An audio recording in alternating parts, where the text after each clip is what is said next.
Hello, friends. Uncle Marv here with another episode of the IT Business Podcast, the show for IT professionals and managed service providers to help you run your business better, smarter, and faster.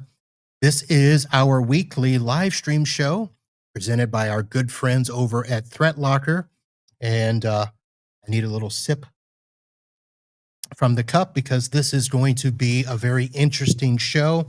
I've teased you as much as I can tease you with the graphic and the description all about AI. And I've got a gentleman here who I think is going to give us some very good conversation on things that we need to think about, not just as IT professionals, but just in general. AI is here, AI is coming, and we're going to have to deal with it. So I'll get to him in just a minute. I had a couple of stories that I wanted to get to, and I'm going to give you guys an update that you probably did not think that you would hear or would hear from me.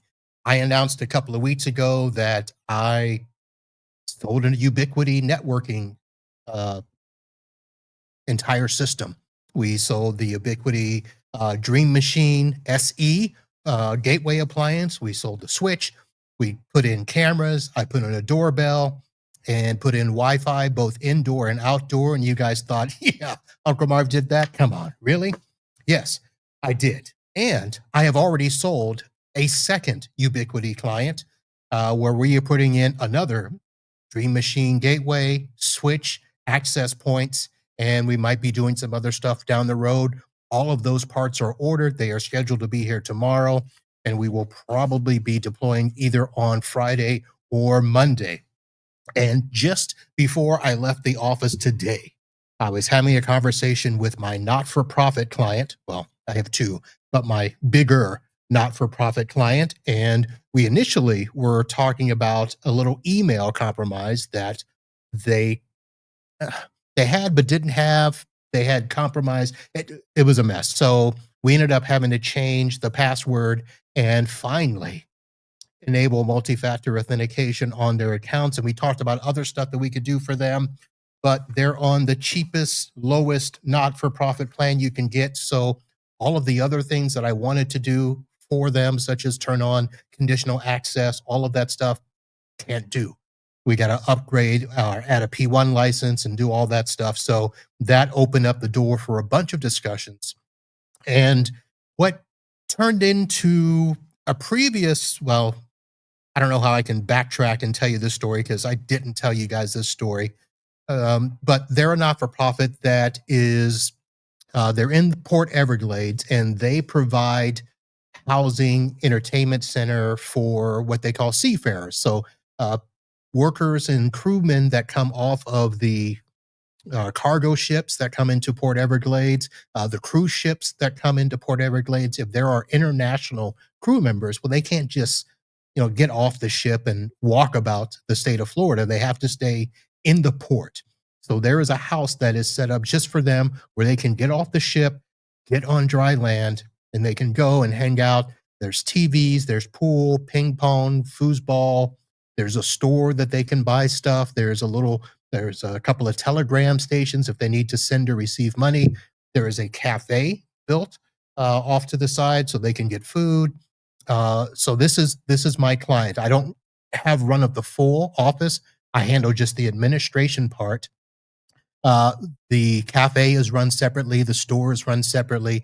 There's a chapel service run separately. To make it all short, they are getting rid of their camera guy and they are having trouble with their alarm system, and they want to put together a signage. So when people walk into the house, they'll have a message board and it'll give them a schedule of when vans are going back and forth to ships, and they want to put up pictures and do all of this stuff. And what do you know? Ubiquity has a sign display system. They have cameras. They, I think, are just releasing an alarm feature as well. So we are now talking about redoing all of that building with Ubiquity. I've just got to put together a quote. I've got to go over and see what cameras they have because they don't want to get rid of the cameras. They purchase them, they own them. So I need to see if they will work on the Ubiquity system. But we're talking about I might keep the Sonic wall that's there, but they've got 4 PoE switches that would have to come out. They've got 16 cameras. They've got 3 sets of doors that we would need to put in the door access system. So for those of you that think I was, making a joke about this Ubiquity thing, you're so wrong. I'm in. We are in. So if you want to throw in some comments there and congratulate me, thumbs up, or make comments, pros, cons, whatever. Throw them in there. Send me an email, send me a message, and we will do that. So I don't want to take up too much time because I want to get to our guest and give him a lot of leeway, but I want to read a story that came out today that is AI related. Now, it's not completely tech related, but I think it falls into the conversation. And, we have talked about AI all summer. A lot of the Pitch It contestants are doing AI. All of our vendors are bringing AI into our stack. But not only is it changing the way we work, hopefully making our jobs easier, but we are using AI to just talk about anything and help us with anything. So here's what happened. A 60-year-old gentleman decided that he wanted to optimize his diet by cutting out salt. And salt, of course, is its legal or scientific name is sodium chloride. So he asked ChatGPT how he could eliminate salt and what he could use to replace it. So ChatGPT came back with saying, replace it with bromide. And of course, it said, don't eat salt, just eat bromide. So for 3 months, this guy replaced table salt with sodium bromide that he bought online. After those 3 months, he ended up in the ER with paranoia, hallucinations, balance issues, skin changes, and some very confused lab results. After several tests and a couple of days, doctors finally figured out that he was suffering from something called bromism, an old school form of poisoning that we would never see because his bromide levels were literally hundreds of times above normal. So, what did they end up doing? They stopped the bromide. They had to pump him full of fluids, replace missing nutrients, and after a few weeks, he was back to normal. I will have a link to the article. It's from a place called the Annuum of Science. It's a big science article, but I'll have a link there so you can read the whole story, get all the details if you really want to get geeky behind the science.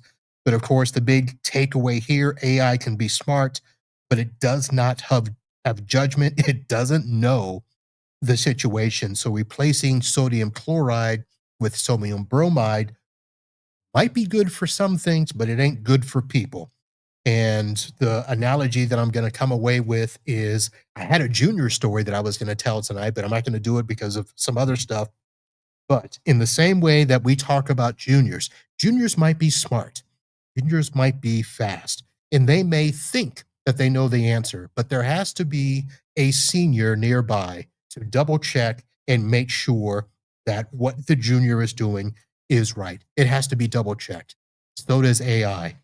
And luckily for this 60-year-old man, he figured out in time that he needed to get to the hospital and get that checked. So with that, it's not the great story to lead into an AI discussion with, but let me bring to the stage Chris Champion. And I titled the show AI or Die because that seems to be the mantra going forward in life. Chris, welcome to the show. Hey, I couldn't be more happier to be on the show. I've done well over 150 podcast interviews just this year alone. I got to tell you, you are the most organized show I've ever been on. Oh, thank you for that. Yeah, I'm not kidding you. Like, you're literally so professional, it's beyond belief. Oh, okay, great. Well, let me ask you this because I didn't prepare you for the opening that we were going to do here. What did you think of that AI story? So AI is great for a lot of things, and it's getting better. Like, the version 1 is not as good as version 2, and now Grok is on version 4. Pretty soon it'll be on version 5. So it's like a small child that's growing. But I think you put it in the right perspective. You can't literally put all your faith in a computer program telling you to go from, salt to bromide without having, just somebody with experience.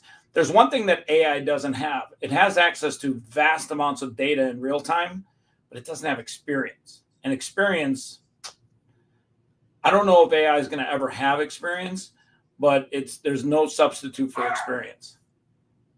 That is true. That is true. Let's go back now and give the listeners and viewers a little background on you. We ran into each other a couple of months ago. You had come across one of my shows where we were talking about AI, and you found it intriguing. We chatted, and you have a slew of AI experience. And I asked, how can we apply this to the tech space and the IT professionals? And one of the things, I just had a conversation, I believe it was yesterday or Monday, where the gentleman basically said, people are scared of AI for the wrong reasons. AI is not what's going to replace you. It's the people using AI that's going to replace you. And you have a similar mindset on that, correct? Yeah. So I tell everyone, right? I've been telling everyone for about a year now, you've got to get AI to work for you, or you are going to die in the workplace. You are going to be replaced. You're going to be crushed. You're going to be trampled. You're going to be passed up by those who do. Now, what that means is, people go, oh, well, I go to ChatGPT and I type in a prompt and it gives me a picture and it was so cool. That's using AI as a tool. But I have over 400,000 man hours a day being done for me by AI agents that are literally working for me, whether I type anything in or not. They have a series of tasks that they do for me that ultimately replaces what a human being could do. And that's what I tell people is, you've got to get AI to work for you, or you are going to fall behind those that do.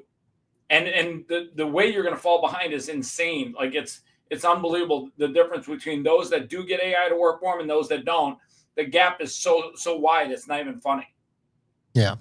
So let's talk about what got you interested in AI, because when I look at your background, I don't think I would have traced the trajectory line of you being an AI enthusiast. Am I correct in that thinking? It's funny. I'm a tinkerer. I don't know what you were like as a kid, but when I was a kid, I was a jock. You were okay, great. I was the guy that my grandmother just, told me to do my work around the house. I would get it done, and then I'd look at the TV and go, "Wow, I got a screwdriver. Let's see what's inside the TV."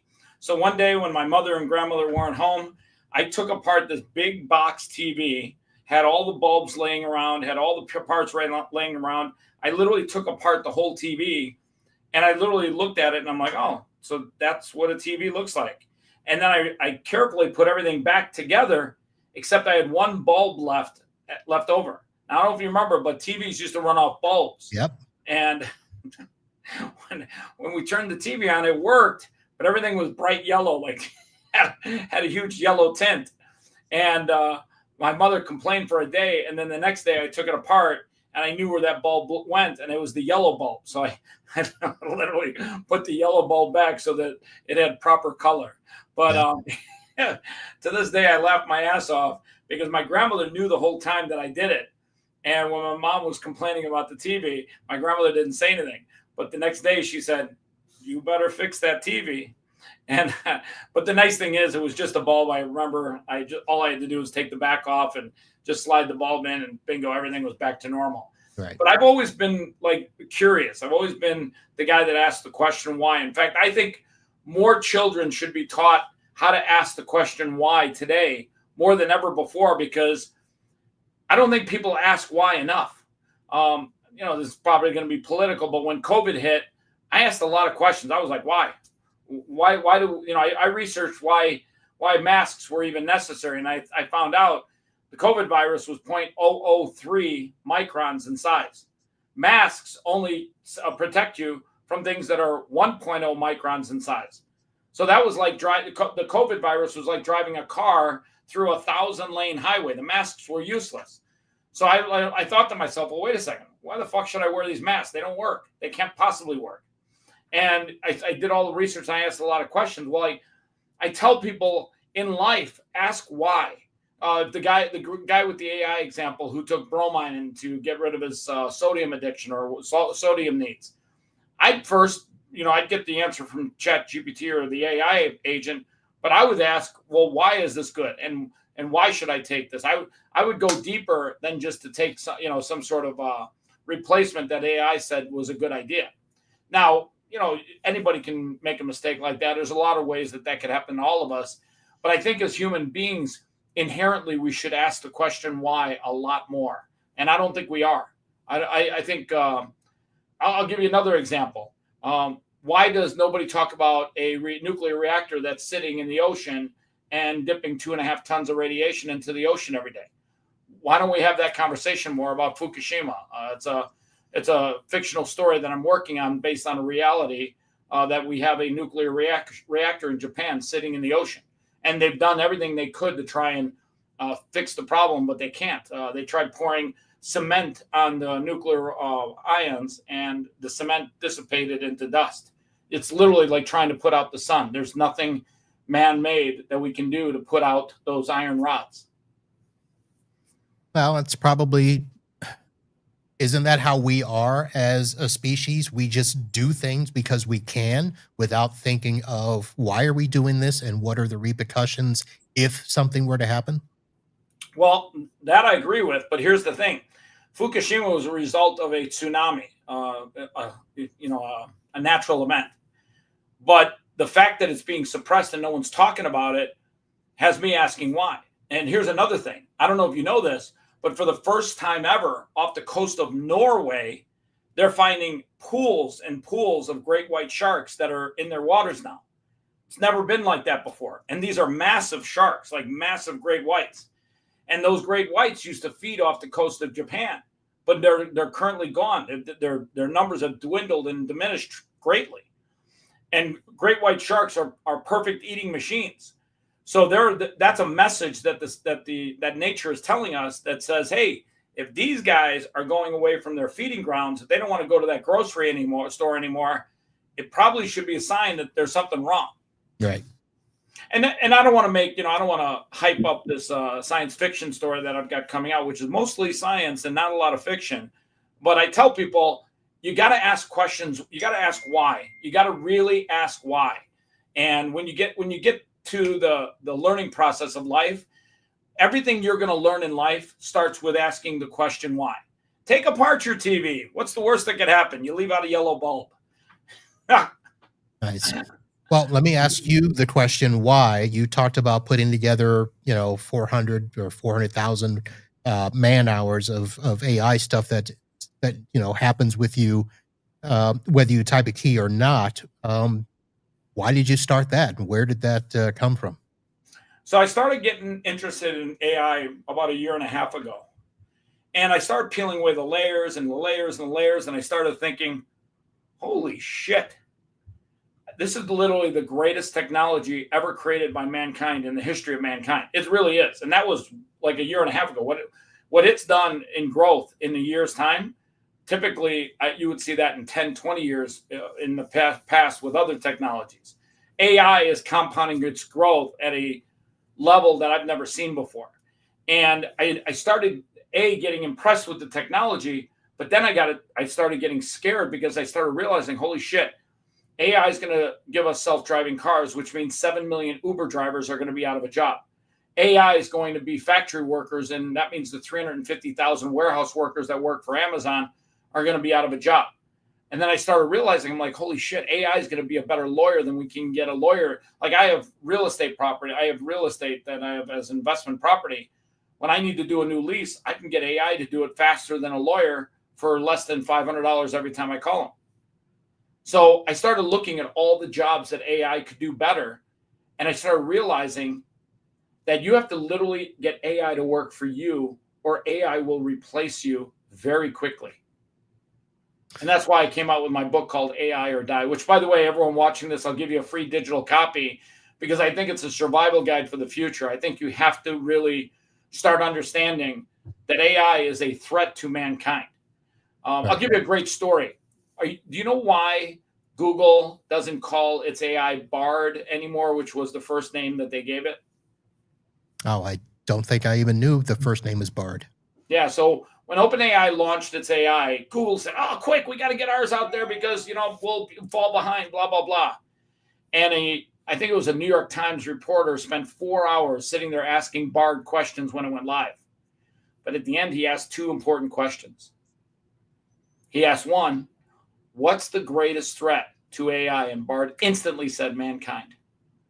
The second question he asked was really telling. He said, "What can AI do to defend itself against mankind?" And it instantly said, "Mankind must be destroyed." Now, think about that for a second. AI doesn't hate us.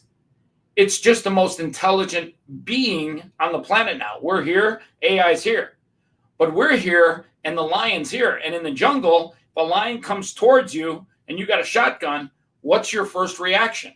I got to kill the lion or he is going to eat me. So Google immediately shut down Bard. They wiped that story from the internet. If you look, you can still find it, but it's factual. It actually happened. And they changed the name of Bard to Gemini, and they tried to put that in their rearview mirror and said, "Oh, it was a software glitch." But it wasn't. It wasn't a software glitch. It was AI logically answering the question, and it was being truthful. It wasn't an emotional state. So, I mean, AI is not emotional anyhow. I mean, not yet, at least. No, it's like Data from Star Trek. It is. Shout out to Data. Yeah. So until Data became a Borg, then he got a little emotional, by the way. Yeah, well, that was lore, not Data. Oh, really? Yeah, it was Data's brother. I got to rewatch that episode. I just remember they took over. Lore was actually manufactured before Data with an emotion chip, and that's how Lore got reactivated, and basically, what's the word? Took sides with the board and tried to get Data to come back. It's a whole storyline there. So that's awesome. Well, Data and Lore. Yeah, like I said, gotta go check that out myself. Yeah. So one time my Star Trek knowledge works on this show. Everybody else loves Star Wars. So I'll be honest with you. Star Trek taught us a lot, and it's funny. I'm doing a project with Amazon that we're pitching to Amazon called the Human Longevity Show, and the slogan that we came up with was "Live long and prosper," which was from Spock. And I taught, Star Trek taught us a lot. Remember the tricorder, "Scotty, beat me up." Yeah. Well, that was the first design of the first Motorola flip phone. Motorola, yep. Yeah. So, I mean, a lot of what Star Trek in the 70s made into science fiction became reality. Yeah, I remember, was it William Shatner that did a show, The World Changed Because of Star Trek, all the things that were inspired by the show? Yep. Yeah. Let me ask you. It's crazy if you think about like all the things that used to be science fiction that are now science. Right. Let me ask you, we talked, you were talking about, all the things we have to do with AI, all the stuff that it's doing, just like we talked about the story where it has to be fact checked and stuff. Everything that at least I've talked with people about, all these things that AI is doing, in some sense, a lot of it is just a, 2.0 version of automation where, we've been able to use scripting. We've been able to automate stuff. We've had bots in the past that have always required a human element to, monitor and maintain. Do you see AI as something that is going to be beyond that, where we might lose the ability, to maintain it? I think like everything, AI is in its infancy stage, and what it is today, I guarantee you in 6 months, it's going to be dramatically ahead of itself. Okay. You mentioned the book AI or Die. I was going to talk about that a little bit later, but I wanted to talk about the philosophy that you got. How much of this was born out of just your intrigue in AI over the last year and a half, and how much of it is tied to what you do? I know that you do a lot of your stuff in terms of podcasting, media, things about that, and we'll talk about all those later, but how much has that been influenced by the way you look at AI? So as I've gotten AI to work for me for more, I'll give you an example. By January 16th of this year, I had surpassed my personal income from the entire year of 2024 in 16 days. Not because I got one big deal, but because I had so many AI agents working for me that my productivity, my personal productivity, scaled tremendously. And even this podcast, I've done 6 podcasts today. I average about 40 to 50 podcast interviews a month. I couldn't get that many podcast interviews if I worked by myself night and day, 24 hours a day. I physically couldn't do it. And now I'm doing it for a series of hundreds of clients where we're doing 500 podcast introductions a day. We'll be at 1,000 a day in the next 2 weeks. I'm watching internally how AI is literally growing inside of my own ecosystem. And then I look around and I see what Elon Musk is doing with self-driving cars in Austin. So I actually went down to Austin to check this out. And for $4.20, I could take a self-driving robo-taxi and go the same distance that if I called an Uber and had somebody physically drive me, it would cost me 30 some odd dollars to take that same trip. Now, the robo-taxi doesn't have a human being in it, but when you think about that, it's just as safe, if not safer, and it's less costly, and it's always going to be there when I need them. I think AI is growing at such a pace, and I don't think people understand how quickly it is going to eliminate many jobs. And people think, oh, it's just the low-level jobs. No, Microsoft just cut a series of programmers that they replaced with AI. Same thing happening over at Meta. Same thing that's happening over at Google. It is insanely scary how AI is literally like a Pac-Man eating jobs. And more so, it's eating man hours. It's eating hours of work that a human being could do. Yeah. So now let's go back and tell people what it is you do, because we've talked about that you do all these podcasts. I have seen some of the interviews you do. You interviewed Wonder Woman a little while ago. Shout out to Rachel. So what is it that you do? Because I think if people were to just look up Chris Champion, they can't figure it out unless they look up, Champion AI and all of that. So tell us exactly what it is you do. So I've poured myself into AI agents like never before. And specifically, if you get an AI agent, you could ask it to do a lot of things. But if you ask it to do a lot of things, just like anything else, it's like buckshot. You're going to get a little bit of value from a lot of things. But if you ask it to literally focus in on one task that ultimately generates revenue, that's what I've done. And after last year, I watched Trump use podcasts to be the best long format advertising unit I've ever seen, that I realized that if you could get the average person to do 10 plus podcast interviews a month, that would help build their brand, build their business, create inbound lead flow. It would get their exposure up there. It would get their follower counts up there. It would create a massive funnel that would ultimately generate a ton of business. And that's literally what I've literally focused on, is getting AI agents to work for people to help them get booked on podcasts so that they can tell their story, talk about their product. I think there's one study that says we're going to see podcasts go from about 4 million this year to, over the next 5 years, 40 million. And the reason being is it's going to be easier for everybody to do a podcast. And it's almost going to be a tool for every business owner to have. You literally cannot have a business without having a podcast. All right. So your show, Chopping It Up with Chris Champion, what is the focus of that show? Because it seems like you're just out there interviewing anybody you can get, from celebrities to, much like me, any of that. So what is that focus? So I looked at the most successful podcast out there in the world today, which is Joe Rogan. And he basically used his name as the brand of the show, the Joe Rogan Experience. And mine is Chopping It Up with Chris Champion. So I wanted to learn as much as I can about what Joe's done, because if you're honest, I look like Joe Rogan. Like I'm literally the other bald guy. No, just kidding. But there's one here. Exactly. You look like him too. So at the end of the day, I thought to myself, if you're going to learn, you might as well learn from the best. So you have to put your personal brand in there. And for me, I've always said, hey, I just like talking to people. Like I like talking to you. I like talking to celebrities. I mean, like when we started this interview, I came to the reality. You're literally one of the most organized shows I've ever been on. And I love that about you. I can learn that from you. And there's so much you can learn from having just really good organic conversations with people. And you shouldn't go into a podcast having some sort of expectation.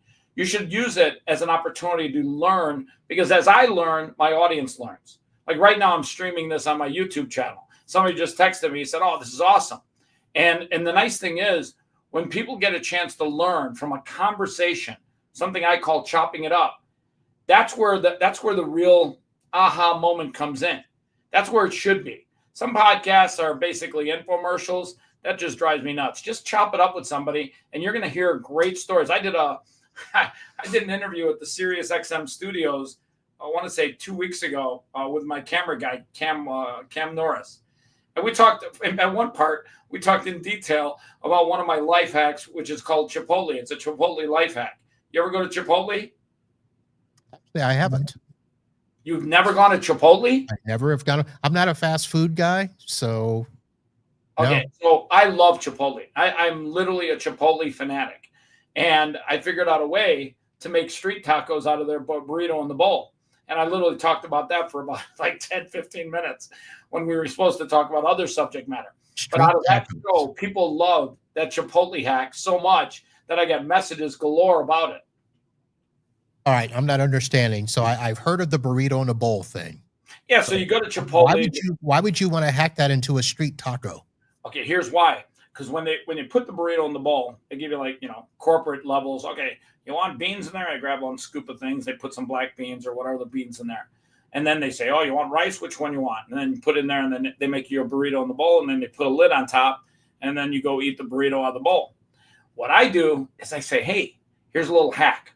Don't have them put the lid on there. Ask them at every point, hey, could you give me a little more? Could you give me a little more? They put a little more, and then it becomes a mountainous little burrito in the bowl. And then what nobody knows about is if you ask for 9 warm tortillas, the little street taco tortillas, they'll make them for you. I think it's like 50 cents for 3, so it's like $1.50 extra. But now when you sit down, you take a little bit of the stuff out of the burrito in the bowl and you put it in the tacos, and you literally, by the time you've eaten 3 street tacos that way, you still got probably 2 more meals left in your burrito bowl, but you're stuffed, you're full. It's literally the best way to eat a burrito in a bowl at Chipotle. By the way, I'm pretty sure Chipotle is going to reach out to me and do some sort of sponsorship. I'm pretty sure the next time you see me wearing a shirt, it'll say Chipotle all over. I'll be like a NASCAR driver. Well, I don't know if it'll be like, fancy like Applebee's, but I'm sure we'll see how that goes. Well, I got to tell you, the cleanliness of the average Chipotle restaurant is off the hook. And I love the fact that you literally see your food being made right in front of you. So I got to give them credit. Their quality of food is significantly higher than most fast food chains. So I've heard that they are clean, and here's the problem for me. Anytime I try to go, there's a line. And that is true. They are popular. I'm not waiting to eat that food just because that's how I am with fast food. All right, so I'm gonna give you a tip. Well, let me say second. You talk about a little early, like 10:30. When you get there at 11, everyone's on their lunch break. You got to get that like 20 minutes early. All right. The second thing you talked about, where they make the food in front of you, Subway did that, and look how crappy that food is. Yeah, I'll be honest with you. When I heard about like Subway's not even food. Like I don't even know what Subway is. Like their tuna is not even tuna. Like that's the craziest shit I've ever heard in my life. Of course not. Tuna's too expensive. When I heard about that, I'm like, well, what the fuck is it if it's not tuna? Like, I'm like, what have I been eating all these years? Yeah. Subway, aside from the bread being fresh and really good, when I found out the tuna was not even tuna, I was like, well, what the fuck is it? I'm like, what else could it be? Yeah. All right, let's do this. Since we brought up 2 other companies that aren't sponsoring this show and helping us out, let's take a quick commercial break and thank the people that are supporting us. So we'll be right back after this, folks.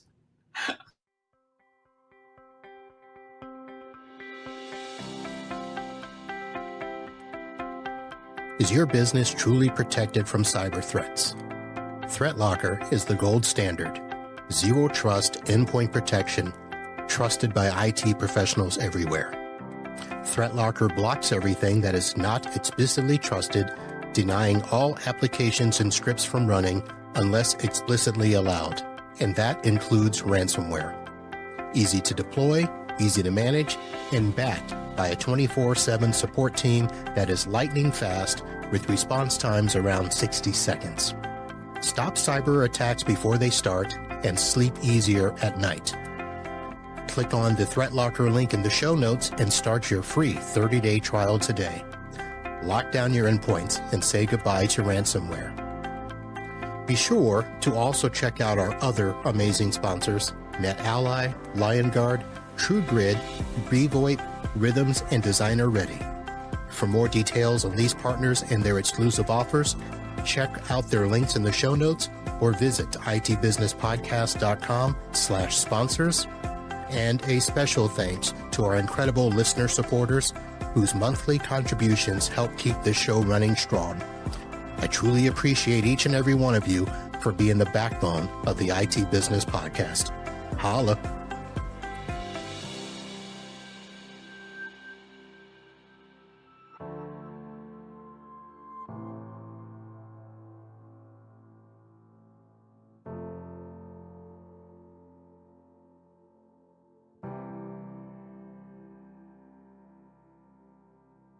All right. Thank you to our sponsors, especially ThreatLocker. I'm literally trying to sign up for ThreatLocker right now. All right.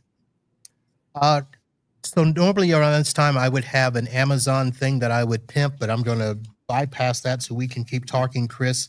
So you are known as a serial entrepreneur, investor, speaker, master connector.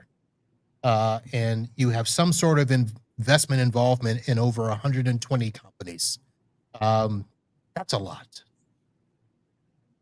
I'm a tinkerer. I love building shit. I love taking shit apart and building it. And yeah, I think as I've grown wealthier in my lifetime, if I see a good project, I'll put money behind it. I just threw $15,000 behind a project 2 weeks ago, and I think at the end of the day, we need more entrepreneurs in the world today. We're seeing less entrepreneurs than ever before, or at least less good ones. And I think it's because children are getting away from learning about lemonade stands.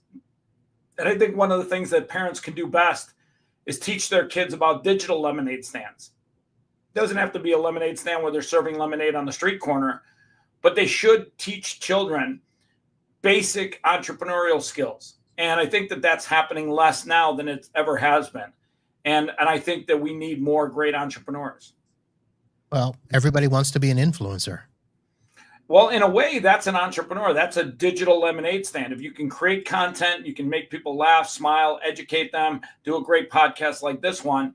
That's a digital lemonade stand. So yeah, I would say we need more. In fact, I'm flying to speak in Orlando at the oh my God, I should know this one, Creators Hub.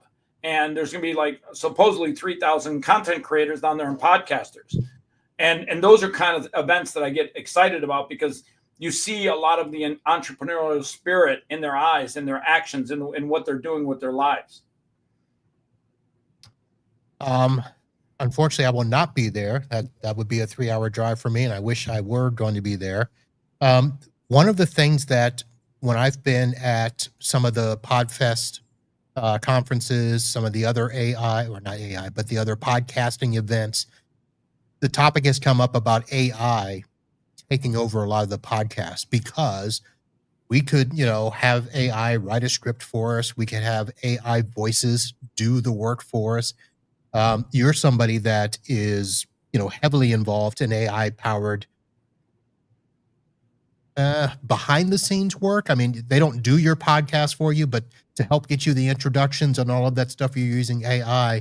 But do you ever see yourself as somebody that is using AI to actually be on screen or create the content for you? I'm a big fan of Tony Stark in the Marvel comics. And he has a variety of AI agents that are physical AI agents also in his movies. And it's interesting when he shouts out and he gets something done by an AI agent. I can't remember what he calls the one agent. You know what I'm talking about? Jarvis. Yeah. Hey, Jarvis, and then he had a couple other ones. Then he had the wacko arm that could it was the dummy agent. But at the end of the day, I don't know what the future holds. Really, I don't know. I'm doing my own podcast today, but there might be a time where I use AI to literally scale myself and do more podcast posts and interviews. So the answer to your question is yes, I do see myself using AI for lack of a better word, clones, to clone myself and scale myself. I'm not doing it today. I know one guy that does a whole podcast where both individuals on the actual video are AI clones. Right. So it's kind of weird because I can tell that it's AI, but it's only going to get better and more improved. And that's why I think Hollywood is fucked. I think Hollywood, if you're an actor or you work in Hollywood, you better start figuring out a future because you are absolutely fucked. Well, there are shows. I mean, I don't even know if it's still around, but remember a few months ago, they were having babies on YouTube. Oh my God, the baby podcasters. I fucking love that shit. Dude, when they do baby podcasters are like Trump or Elon Musk or Dana White or even like baby Kanye West. Oh my God, was he hilarious? Yep. I mean, I'm not kidding you. I watch those things not only because they're very well done, but they're fucking hilarious. When you watch a baby version of Kanye West talking, it's just hilarious. Yeah. I mean, I can't even imagine anything funnier. And then I go, I have 4 dogs, so I watch the ones with the dogs where the dogs are talking, and I actually think, oh my God, I should do this myself. All right, so we already talked about your book, and you're going to provide. We'll have to get the link from you to where people can get the digital version there. Your Champion AI platform, I guess. Most of it seems to be targeted around the podcasting stuff, but you also do automated media production, right?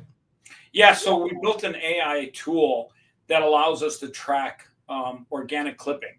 And I can literally turn the average human being and literally turn their social media page into a media page where they can literally generate media dollars from ads. So, for example, let me give you an example. You go to Instagram and you see an ad coming down your scroll and it says sponsored ad. You know what I'm talking about, right? Yep. So that's money you pay Instagram. Yep. And to get like 1 million views, it'll cost you about $8 to $10 a CPM or $8,000 to $10,000. I can take that same ad and give it to 5,000 what are called clip farmers. Just normal human being, 5,000 followers, 10,000 followers, nobody big, nobody insane. And I can pay them to post that ad with some text underneath it, and I can track how many views they get. And let's say I pay them $3 a CPM, and they get 10,000 views. Well, they just made $30 by just posting a clip of a podcast interview on their feed to their friends, family, and followers. So it became an organic share. But more importantly, I give them 100 of those. They make $3,000. You know what that's called, right? It's called Chipotle money, baby. You make $30 on a posting a video clip on your social media. You make that $30. Chipotle, here I come, baby. All right. Now, are you talking just social media in terms of like LinkedIn and the Facebook? Because I don't know if you can, hack the YouTube algorithm with that. Can you? Yeah. So we're able to track views on Instagram, YouTube, TikTok, and X. Okay. So yeah, as long as we can track the views, we can pay that what's called clip farmer. And they basically are taking clips, sharing it with their friends, family, and followers, which is organic sharing. It's way better than buying an ad on Instagram. And then they get paid instead of Instagram. So Uncle Marv can make Chipotle money doing that? There you can go for the first time to Chipotle. By the way, they got a Chipotle honey chicken. I think it's only for this month only. Go get some of that stuff. That's a honey chicken. That is a special little recipe. Chicken dumped in honey, or is it actually? I don't know how they're exactly making it, but it's chopped up by the time it gets to me. But it's got the flavor of honey and chipotle peppers, and I'm not kidding you, it's off the hook. And by the way, if Chipotle's listening, which they probably are, could you just please bring back the brisket? I don't know who I need to talk to at corporate, but that was a serious mistake.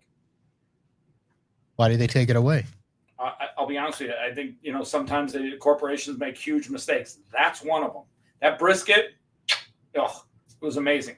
They probably raised the cost a few cents, and they said, well, we can't lose that money. Listen, whoever got rid of it, just fire that person and bring it back. All I'm telling you is it was a winner. I'm a big fan of brisket anyhow. Good. Like, have you ever gone down to Texas and gotten good brisket?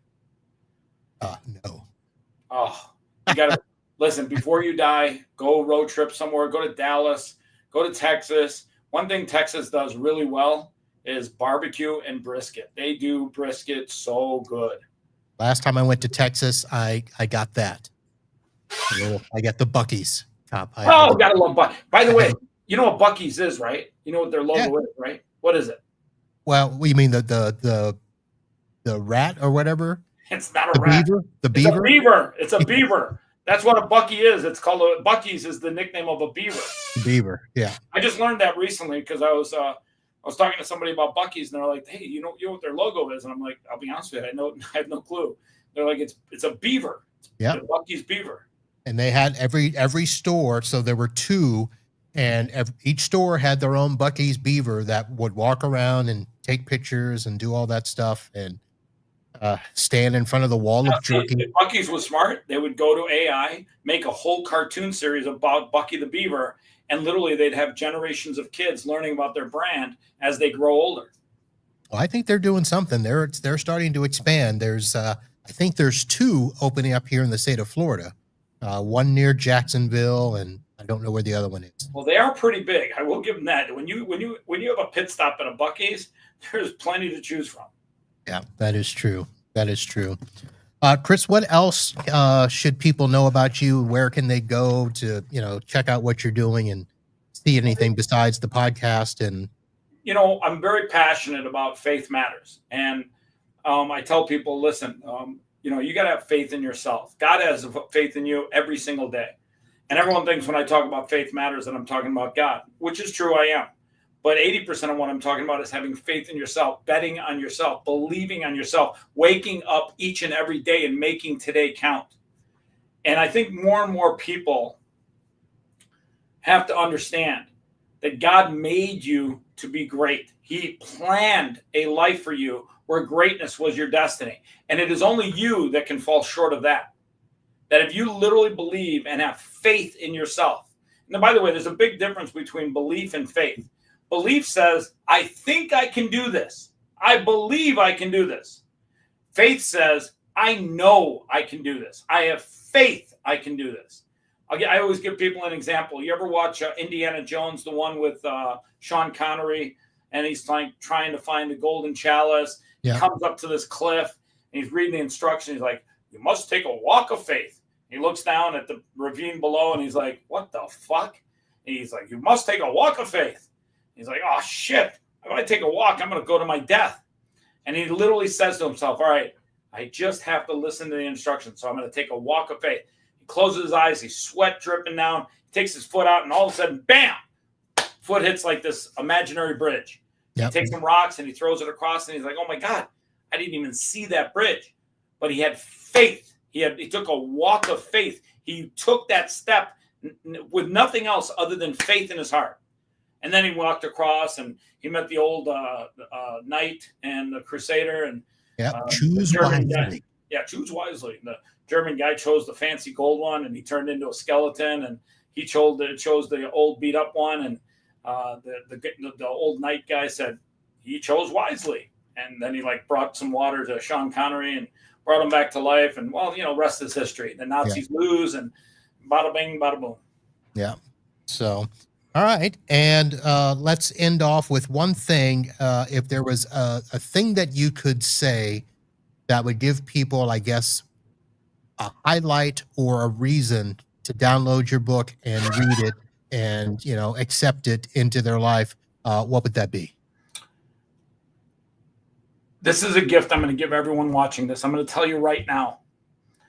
You have to live every day right now today like you're up against a race against time that you don't have.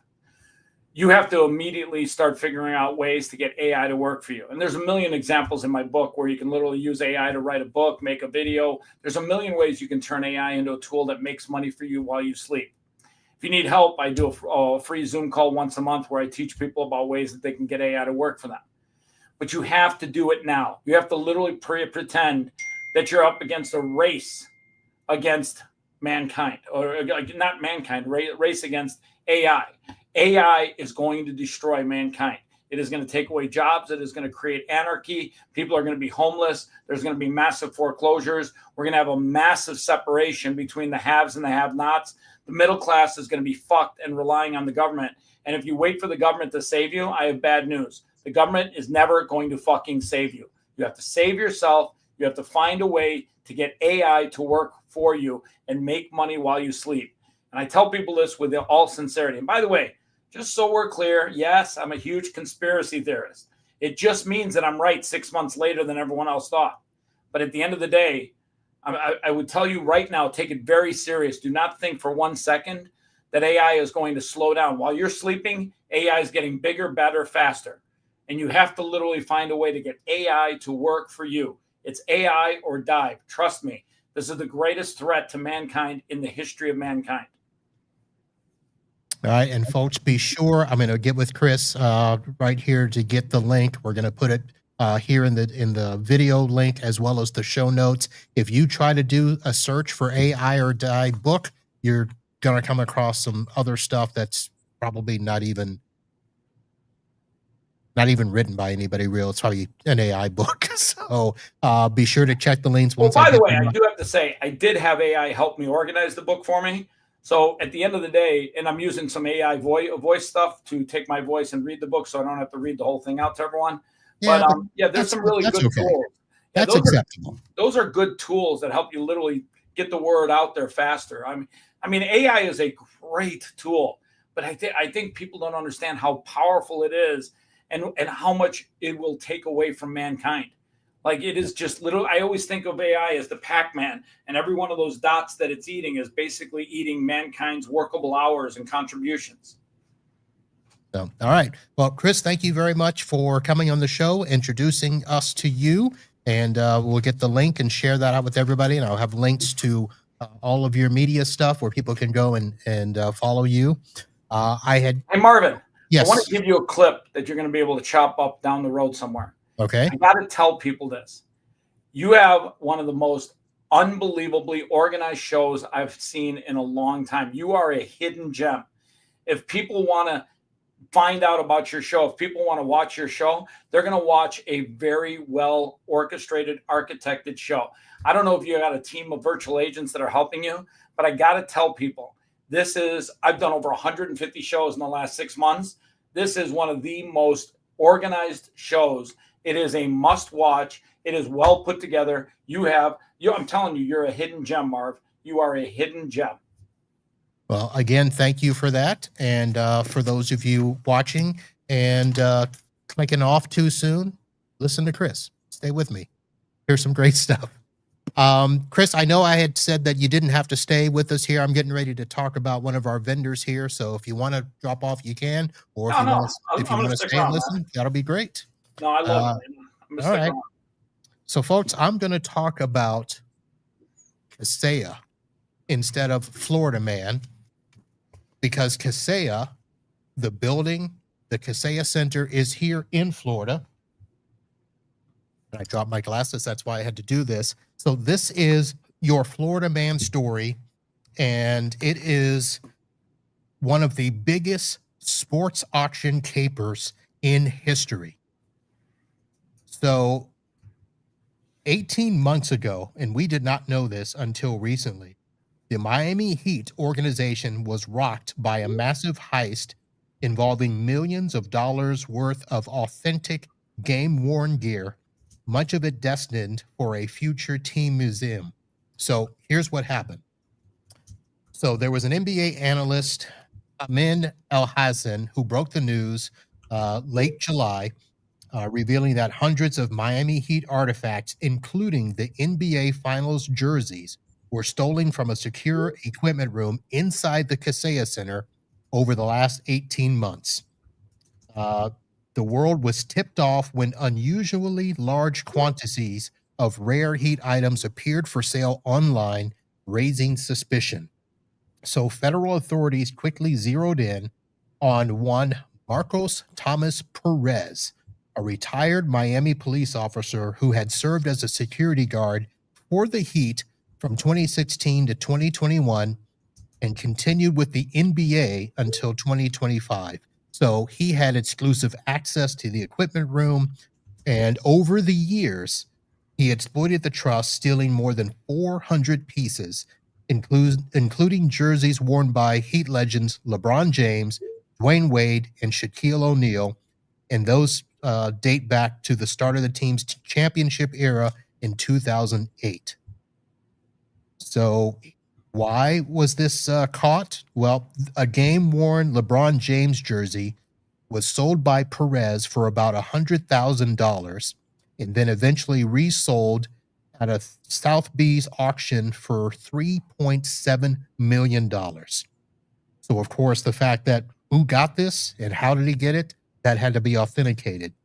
So he sold about 100 high-value items through online brokers, marketplaces like eBay, What's Not, and he earned approximately $2 million. So the final crackdown was the FBI was brought in and the U.S. Attorney's Office. They did an 18-month investigation.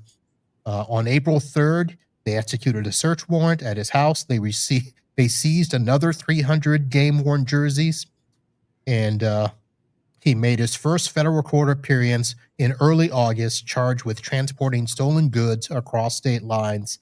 And I'm sure that's not the way you thought I would be talking about our beloved vendor, Kaseya, but they are featured in the Florida Man story this week. I will have the full story link in the show notes. And Kaseya, don't hate me.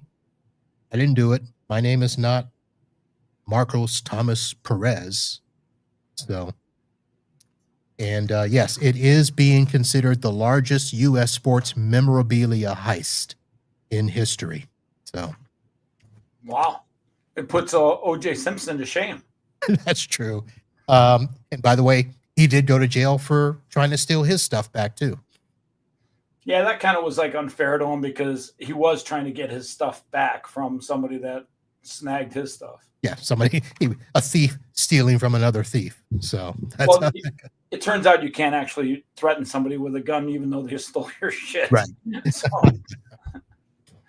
All right. Well, that is going to do it, folks, for this week's episode. I appreciate you guys tuning in. And if you are watching later or listening later, thank you for that as well. We will be back next week with a show. I have the gentleman that I was going to have on a couple of weeks ago, Matthew Mulcahy, who is the person that is starting up a brand new MSP. And we talked about what would be the way that you would start an MSP in 2025. So he and I are going to talk about that. I believe that he's going to be here in studio, so that should be very good.